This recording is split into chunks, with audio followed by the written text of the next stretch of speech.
It's 9 o'clock across the UK. Rape is an incredibly serious offence. It is. Unbelievably serious offence, right? He's done his time, but I just don't believe that the owners of the football club can somehow wish away the fact that that has happened. The most talked about radio show is here. Call Clegg. 0345 6060 973. Get straight through now. Leading Britain's conversation. This is Call Clegg with Nick Ferrari at breakfast. Only on LBC. Good morning, this is Nick Clegg with Call Clegg here on LBC, and you can call now if you want to get involved. The number, as ever, is 0345 6060 973, or you can email at nickclegg@lbc.co.uk, and of course you can watch, as ever, on the website lbc.co.uk. So the first caller, Rachel in Cheshunt. Hello, Rachel. Hiya. Hello. I'm just wondering what your opinion is on the cancellation of the performance in Paris regarding the women in the audience wearing the veil. I personally believe that they were right. It's not a case of having an offence to people wearing a headscarf, and it's their religion and it's their belief. But I do find it. Rachel, I'm really sorry. I don't know what performance you're talking about. Let me just remind listeners, this was earlier this month, Rachel. It was a performance of La Traviata at the Paris Opera House, and during the interval, members of the cast made it plain there was a woman wearing the full Islamic headdress quite near the front of the audience. I have to remind everybody, of course, it is illegal to do that in France, and the cast said they would not carry on with the show unless the woman left. She was offered the opportunity by the staff at the Opera House to either take it off or leave, and she and her male companion chose to leave. She was just in the audience? She was just in the audience, yeah. She was just in the audience. And the performer said they wouldn't perform? The performer said there'll be no second half unless she either takes it off or she goes. And Rachel, this is just my knee-jerk response, because I missed this. It's the first time I've heard of it. I think that's ridiculous. I really, really do. She's just in the audience. I mean, what are you going to say next? That someone's in the audience and they've got tattoos that the cast don't like, or...? No, not at all. It's a case of, for one, in France, it's illegal. For two, you wouldn't go to a doctor with them wearing... Oh, that's different. You wouldn't go to this... Well, no, not really. You're a performer. You should be able to see the No, I disagree with that, Rachel. Because the line's not great, Rachel. We'll keep you on, but let's hear from Mr. Clegg. No, we've actually talked about this before. Where I agree is, look, I don't, for instance, think it's right for girls or women to wear the full veil in a classroom or in a college, because I think teachers do need to, of course, make contact with, facial contact with the people. I don't think the full veil should be worn when there's security checks where you need to be able to identify the face of somebody. Of course there are circumstances. In a courtroom, I think it's quite right that you should be able to see what witnesses and so on are saying. You should be able to see their face. In the audience, in a performance, I mean, my recollection every time I'm on a stage is the lights are so bright you can barely see the audience anywhere. I don't think she was sitting in the front, so they could see her. And as a performer, I think you'd be quite disappointed if the first row was asleep. But Rachel, what if someone's wearing a hat? What someone's wearing a hat in the audience and you can't see that? People go to, Mr. Clegg, it is illegal to wear the full veil in France. In France, I know, but it's not here. But this was in Paris. Oh yeah, listen, French law is French law. It's not my. So you're actually condoning this woman breaking the law? I do not want this country to become like France, where you start prescribing by law what people can wear. We live in quite a different country to France. Part of me agrees with you, but part of me doesn't. I mean, at the end of the day, we're not talking about taking away the headscarf per se. We're talking about the fact of covering the face. Rachel, where you and I disagree. Yeah, where you and I agree is there are circumstances where it's quite right to say to people, whatever your faith, whatever your community you come from, look, we've got to be able to see your face. And as I say, in security checks, courtrooms, classrooms, and so on. That's absolutely right.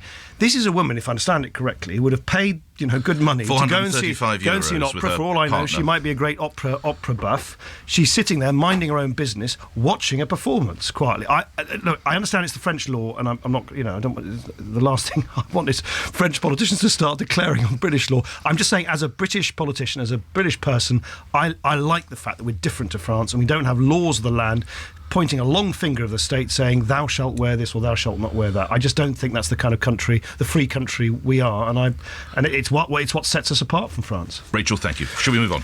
Sam in Ilford. Hello, Sam. Yes, good morning, Nick. Morning.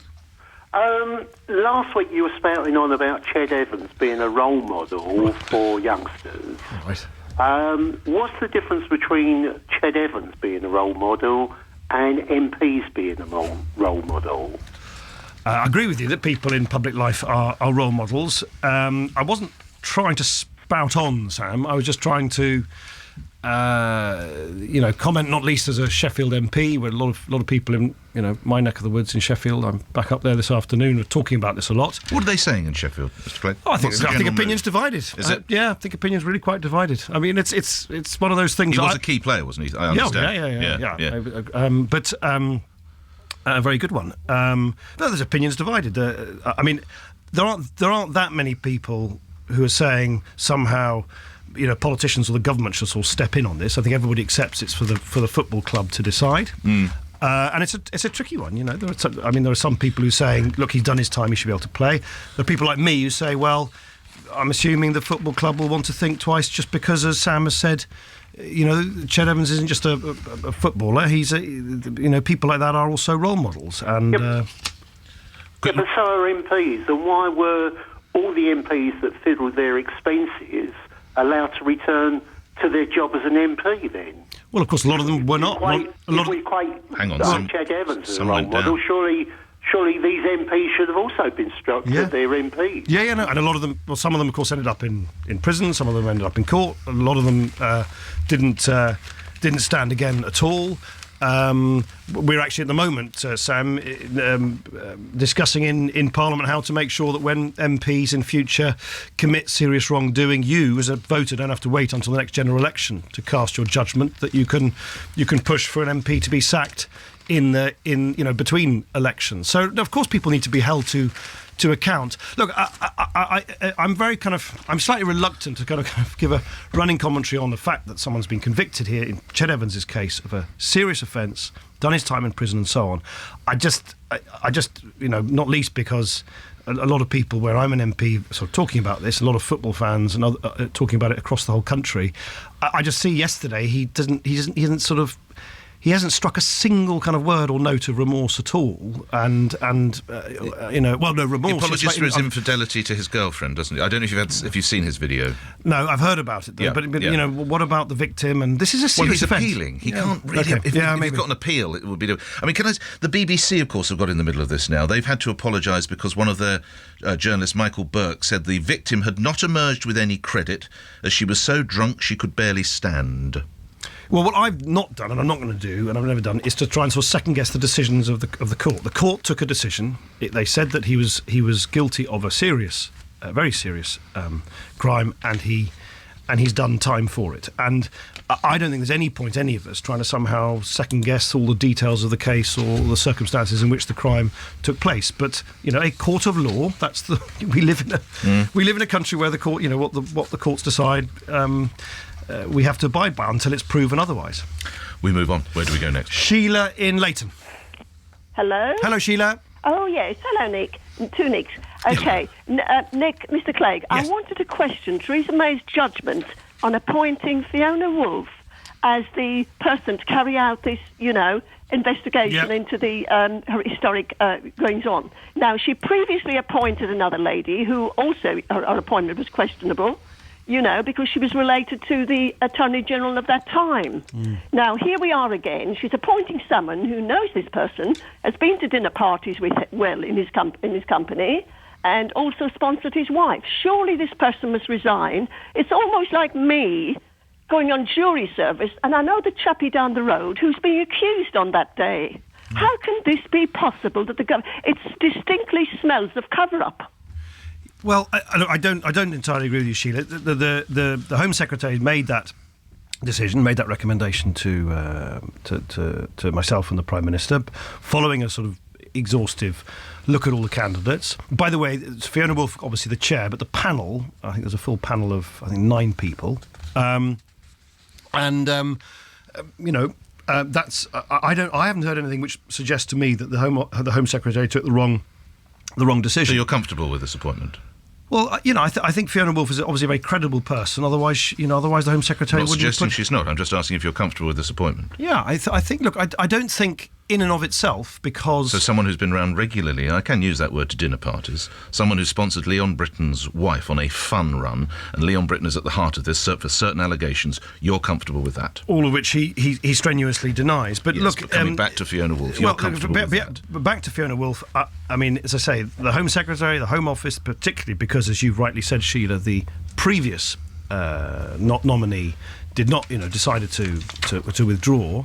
The Home Office did their due diligence, and they clearly don't feel that the reasons you've given somehow disqualify Fiona Woolf from the job. And I haven't heard anything yet which sort of suggests to me that the Home Secretary's done the wrong decision. I'll try again. They were regular dinner parties at their houses. She sponsored his wife, and they're friends. Yes, but look, remember I'm not impugning Fiona Woolf, but is that really the way to proceed? Well, you are slightly. I'm not. I'm sure she's a fantastic woman. But sorry, the suggestion is because she knows or even lives near somebody who, by the way, Fiona Woolf's panel is there to look at the whole issue of child abuse across the whole country, across time. But there are allegations concerning Leon Britton, and she's friendly with his missus. Well, there's this issue. It wouldn't happen in the real world, would it? There's this issue about the file that, while he was Home Secretary, was given to the Home Office. He's provided explanation, and so on. I just think you've got to have confidence in the way in which the Home Secretary and her team scrutinised the panel members and Fiona Woolf and made the recommendation they did. Let's get Sheila back into it. The great British public. Sheila, what do you say? We've locked horns on this one. No. She should resign, and Theresa May's position is very questionable. This lady has made blunder after blunder from the borders, it's endless, and it's time she went, and this lady should not, she's attached to the establishment, so she should not be going ahead with it. Right. OK, Sheila. All right, Sheila, thank you. We may return to that later. Let's move on, Deputy Prime Minister. Nigel in Chadwell Heath. Hello, Nigel. Yeah, hi, good morning. Hi. I just wondered what your views are regarding asylum seekers who commit criminal offences, serious criminal offences dealt with by the Crown Court, offences which carry periods of imprisonment, whether they should then be allowed to continue with their applications or whether by doing so they forfeit their right to do so and are simply deported. What's your view?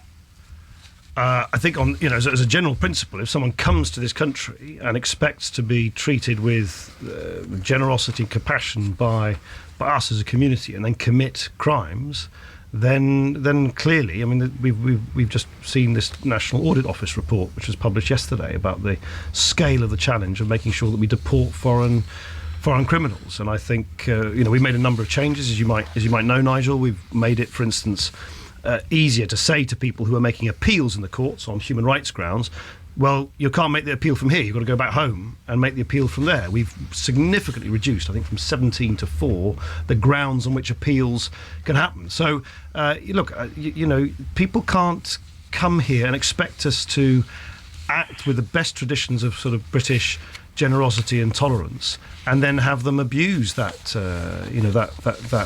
compassion that we're showing to them. Yeah, so we can look forward, presumably, to that occurring and a change in legislation, enabling us to deport them automatically then. Yeah, so as I say, we've already changed the legislation. It's just, in fact, the provisions have just come into effect so that you can't any longer have this very kind of litigious thing where people keep making appeals under a whole range of different grounds. So we've massively reduced the grounds on which appeals can be lodged. And secondly, where, let's say an appeal is made on what's called Article 8 of the European Convention on Human Rights, that appeal should be lodged from their own country, not while they stay in this country. And I think those are big changes. We've, as you perhaps know, deported 22,000 offenders, foreign national offenders, from the United Kingdom since 2010. So look, we've obviously still got a big challenge to meet.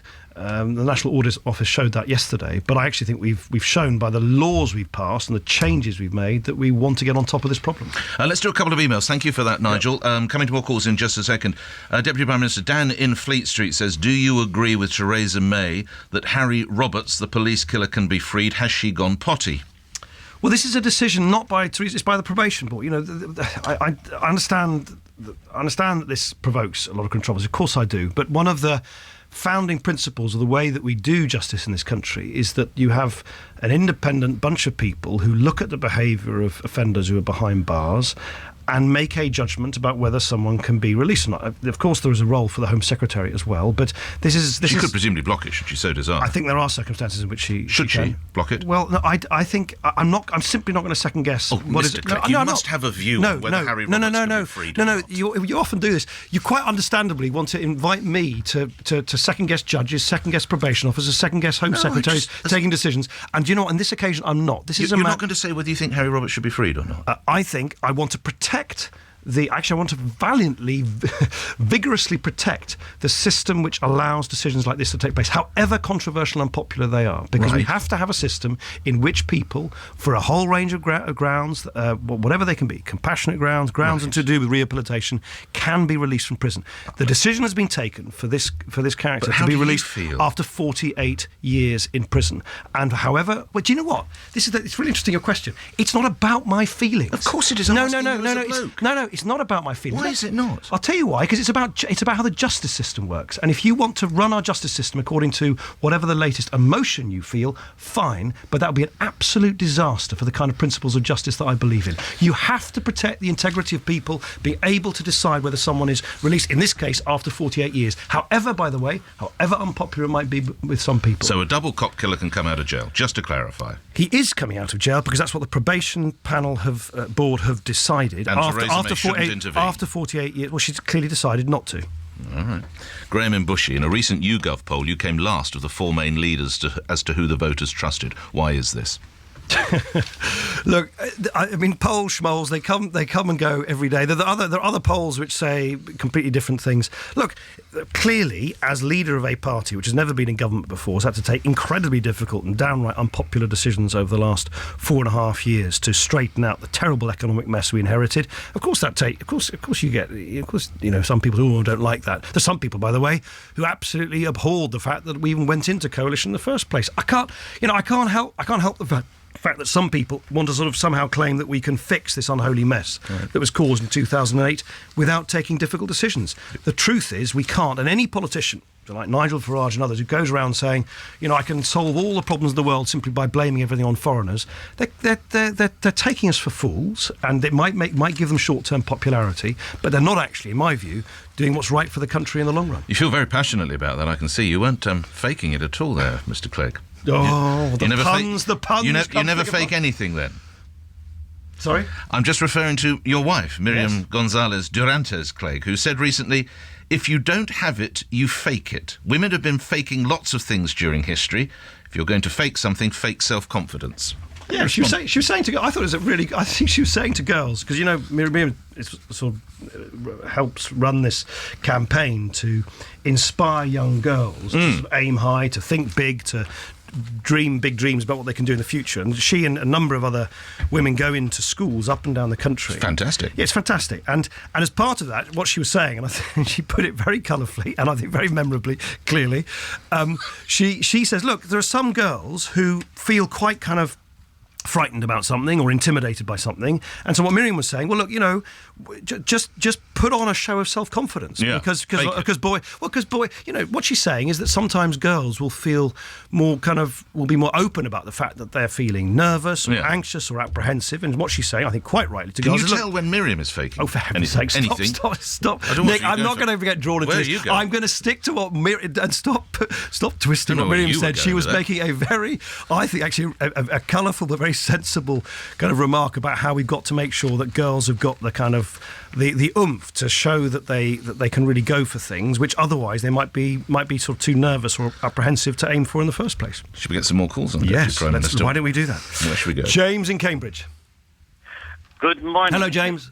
I'm a Canadian UK resident here, and my question to you is, how soon is the coalition going to deal with the tens of thousands of legal immigrants, such as myself, who are being punished by the 2014 Immigration Act? Well, first, James, can I just, obviously, I think on behalf of everybody, just say to you and all other fellow Canadians how sorry I am to obviously have seen what what happened in Ottawa yesterday. It sounds horrific. And 2 days after another, of course, person was killed as well. Indeed. They have troubles at the moment in Canada, I feel. Indeed. But, obviously I think we will stand shoulder to shoulder with you in Canada because we cannot be intimidated by these people. James, tell me more, because you're obviously referring to a specific provision in recent legislation. Yes, in the May 16th Immigration Act. It puts people like me with indefinite leave to remain. We need now to have a document in our passports in order to apply for jobs, to apply for housing. And we find that we're snookered because it takes between 4 and 5 months to get this document, and no employer is allowed to hire us until we have this document. So we have to sit around unemployed for 4 or 5 months, going deeper into debt. Right. When we are able-bodied, we equally cannot apply for job seekers allowance or any benefit of the national insurance. In my case, I've paid for 34 years. You've lived here for 34 years. Snookered by this legislation. Right. James, to be honest, I'm not aware of the precise provisions of the document that you require whilst being on indefinite leave remain to seek work. So and the delays that you've said to me now occur in getting that document in the first place. So can I get your details from LBC? Yes, of course. And then I'll find out from the Home Office and get back to you. Is that okay? Okay. Stay on the line, James. Someone will come and talk to you. Let's feed another email into the conversation if you can. Edna in Leicester, your election strategist, Ryan Coetzee, was indiscreet with his papers this week when he showed what's going to be in your election manifesto. Is he still fit for purpose? Well, listen, of course we're having discussions about what's going on in our manifesto, which are not finalised yet. But if I understand it correctly, what the bit of paper apparently which some photographer snapped, surprise, said that what we want is a Britain where we have both a stronger economy and a fairer society, because that's the way that we think you can spread opportunity. There's no secret about that, because that is something I've been saying repetitively and will say so every day between now and the general election. Language tests for foreign workers, that was a bit of a slip, wasn't it, for that to come out? Well, that's a policy that we've had for some time. We think that people taking... It was clumsy, wasn't it? Well, it's not a secret. I mean, it's hardly a secret what our policies are. It's not hardly a secret that, for me, mental health is really important. It's hardly a secret that I want fair taxes, and we've taken... So you're totally relaxed with him wandering around, waving bits of paper at photographers? I don't think people...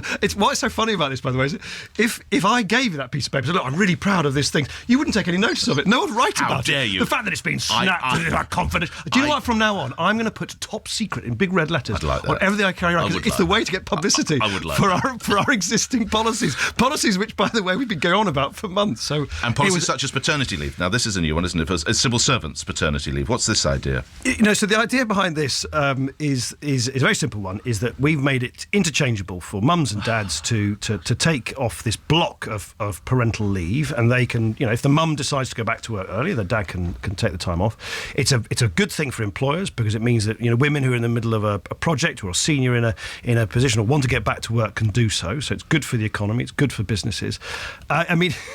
It's been extraordinarily sort of criticised. I mean, I know the sort of grumpy, rather sort of joyless folk at the Daily Mail don't like much anything that I sort of say or do, but they have come up with it.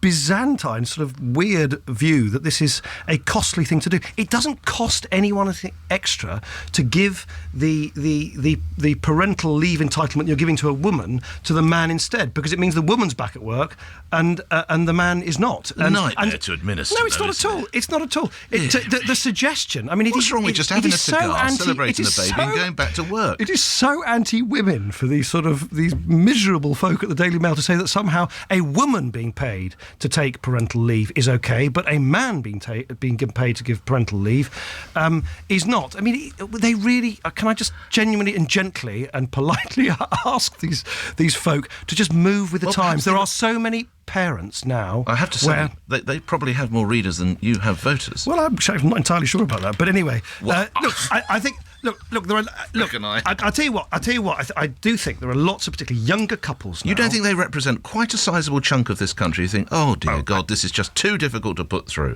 Never mind the cost. I hear what you say about the cost, but just the whole dad's got to have as much time off as mum. No, but don't misrepresent it. It's not dad takes up as much time. It's about... No, hang on, it's really important. Don't sneer.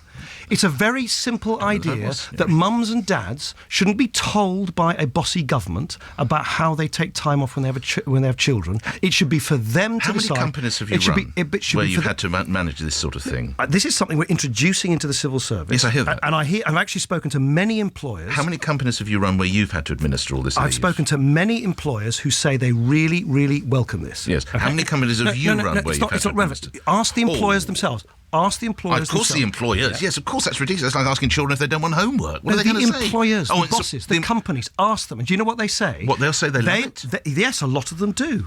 But do you know why? Sorry, I misheard you. Yeah, go on. Well, I'll tell you why. Because they say that they've got women in their workforce who they want to keep, who they want to make sure that where they can, where they've got arrangements with their partners, with their husbands, with the dad. How much leave did you take when you had your 3 sons? Actually, as it happens, I took different leave because it's my third boy, when he was born, I was already leader of the Liberal Democrats. I didn't have much time. I didn't take much leave at all. My first boy, at that point, actually, as it happens, Miriam was working very hard. I took more time off. She went back to work much more quickly than she did. So you sort of brought up baby for the first. But the point is that Miriam and myself don't want to be told, which is apparently the view of these rather grumpy characters in the Daily Mail and elsewhere, they don't want to be told by big government what choices to take for themselves. And I'm an old-fashioned liberal who believes that in this day and age, many, many couples, particularly younger couples, want to take their own decisions about how to take time off. It doesn't cost people anything more, because if the dad takes time off, the mum is back at work. And I'd like to see more women back at work,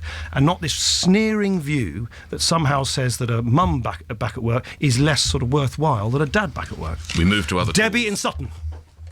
Oh, good morning. I'm a dental hygienist in Sutton, in Surrey. Hiya.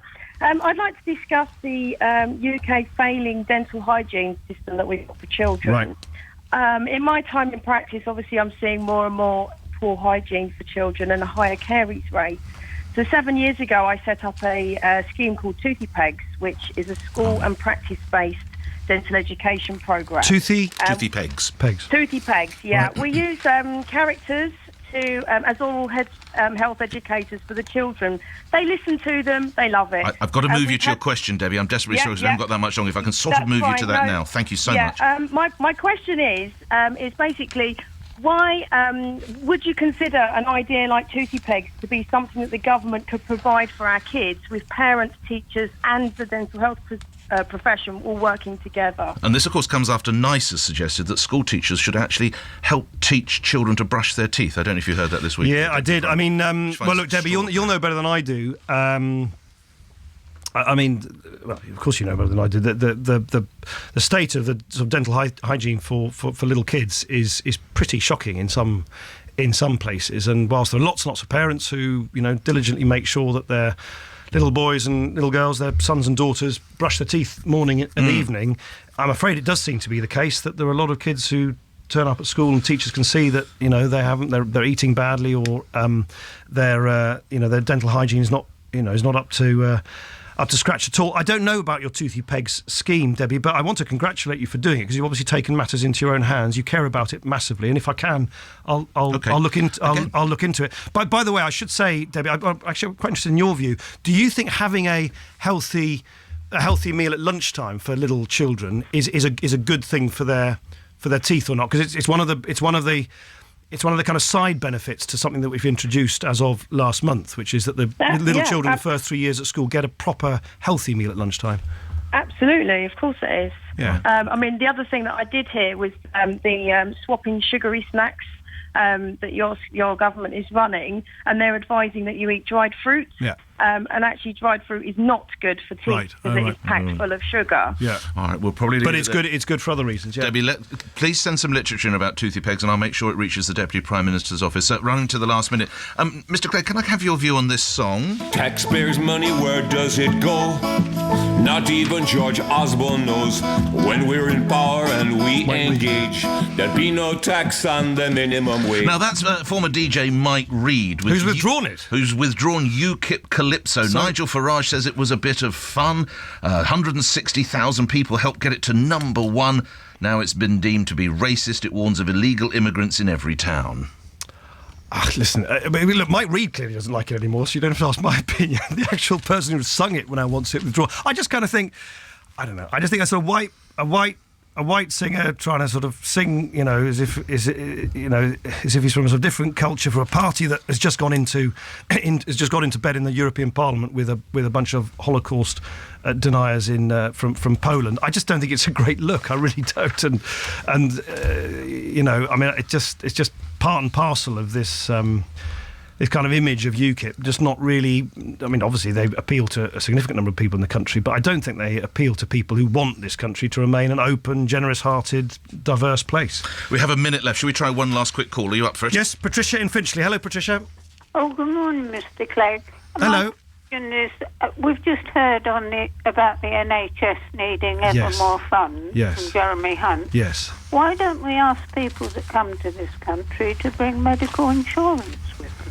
Well, it's a very good point, Patricia, and we do and we must. And actually, one of the things we've introduced is to really tighten up the rules so that when someone comes from another country, by the way, just as we do when we go to other countries and we take out health insurance and holiday insurance and so on, that they pay. And we're actually going to bring in millions of pounds because that system of getting people from elsewhere to pay when they get NHS care wasn't working properly. But more generally, Patricia, this report, which is a really big, important report, £8 billion black hole, Mr. Clegg. Absolutely. Look, I think candidly, they have made the case that we need to put more money in the NHS. I think that much is obvious. Then there's the whole question about how and what for. For instance, I have said that, for me, an absolute priority is to make sure that extra resources help really boost the care given to people with mental health problems, not just people with physical health problems. We've got to put them on the same footing. So that's where you obviously need more investment as well. My party's come up with a plan to make sure, for instance, that once we've dealt with the structural deficit in 2017-18, that we support public services and increase spending on public services in line with the growth of the economy. Not something the other parties have matched. So we do need to put more money in, and that means, for instance, being upfront with the fact that we'll need to raise some taxes. I've said, for instance, neither Ed Miliband or David Cameron have been upfront about this. I've said, for instance, that capital gains tax will need to be increased, brought more into line with income tax. That's a fairer way of doing things, and that money, including a whole lot of money from extra, bearing down on tax avoidance, should go into the NHS. Okay. So it's a big debate, and it will loom large. You shop at Tesco? I do from time to time. Gone wrong there, hasn't it? I know, it's extraordinary. Terrible, isn't it? They've got very good. Oh, maybe I shouldn't say this. I'm sort of. Go on. No, I got a very good mobile phone deal from Tesco's recently. Did you? Yeah, for my oldest son. Yeah. Oh, okay. But maybe. Yeah. How old is he? He's 12. What age do you give you? 11? 12. Big school. 12. 12. Yeah, when they go to big school, they get. Yeah, no, big debate. We've started a big debate at the very end of the programme. When do you give kids mobile phones? Stay tuned. That perhaps next week. Call Clegg here with Deputy Prime Minister Nick Clegg. Thank you. On LBC, where news is next. The Deputy Prime Minister's told LBC he doesn't think Fiona Woolf should step down as chair of the government's child abuse inquiry. Mrs Woolf